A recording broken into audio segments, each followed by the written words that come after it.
This is how you get espinas in the Monster Hunter Stories 3 demo, and forgive me if I'm saying that wrong. And this is the setup that I ran.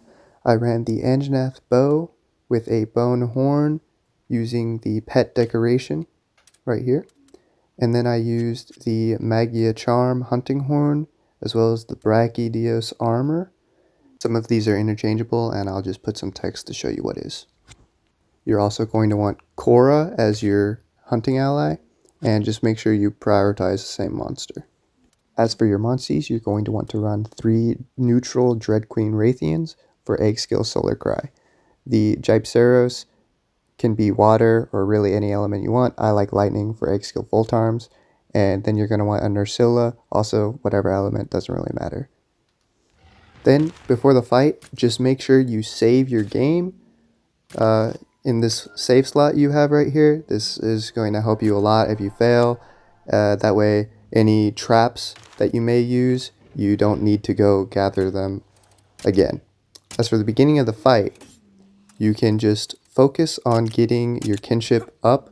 I use Kinship Corral and Egg Skill Solar Cry, which both will make the kinship gauge go about like 50%, I think, or even over that for your Raytheon.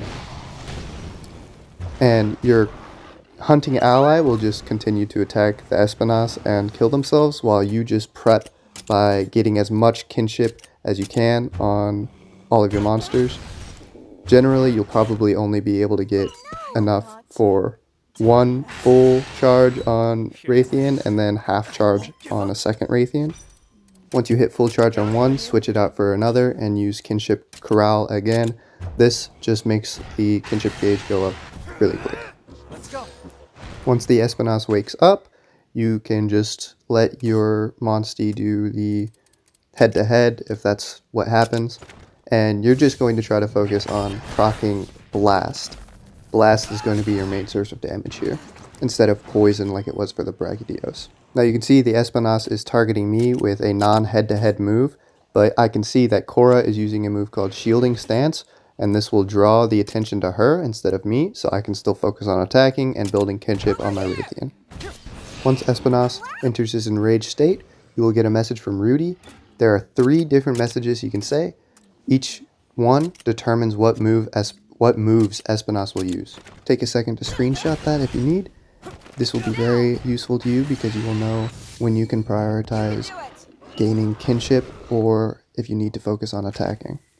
Once he is on his last move, Infernal Flames, which you should know if you took a screenshot of that guide, you'll know when he's using it. You cannot skip this move whatsoever, not using traps, not by using staggers. I mean, he won't use the move if he's staggered, but as soon as he's up, he will. You can, however, tank the hit if you ride a monster that has full kinship. And after he uses that move, he will return back to normal, and you can focus on getting your kinship back up again. Your kinship gauge is the most important thing during this fight. Once Espinas has been affected by Blast, you can focus on trying to build up some notes on your Magia Charm to use the Rousing Melody, which has the effect of giving you a heart back.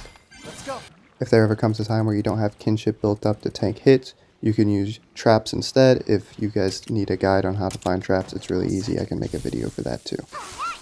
Once you have gotten the Espinas low enough to where he will die in 1 to 2 turns, you will use a paintball, and this will increase your chances of him retreating so you can get his eggs.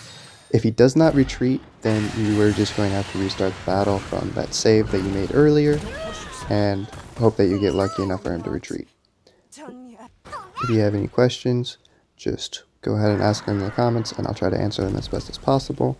And if you want to watch the full fight, I will put a link to my YouTube where you can watch it all.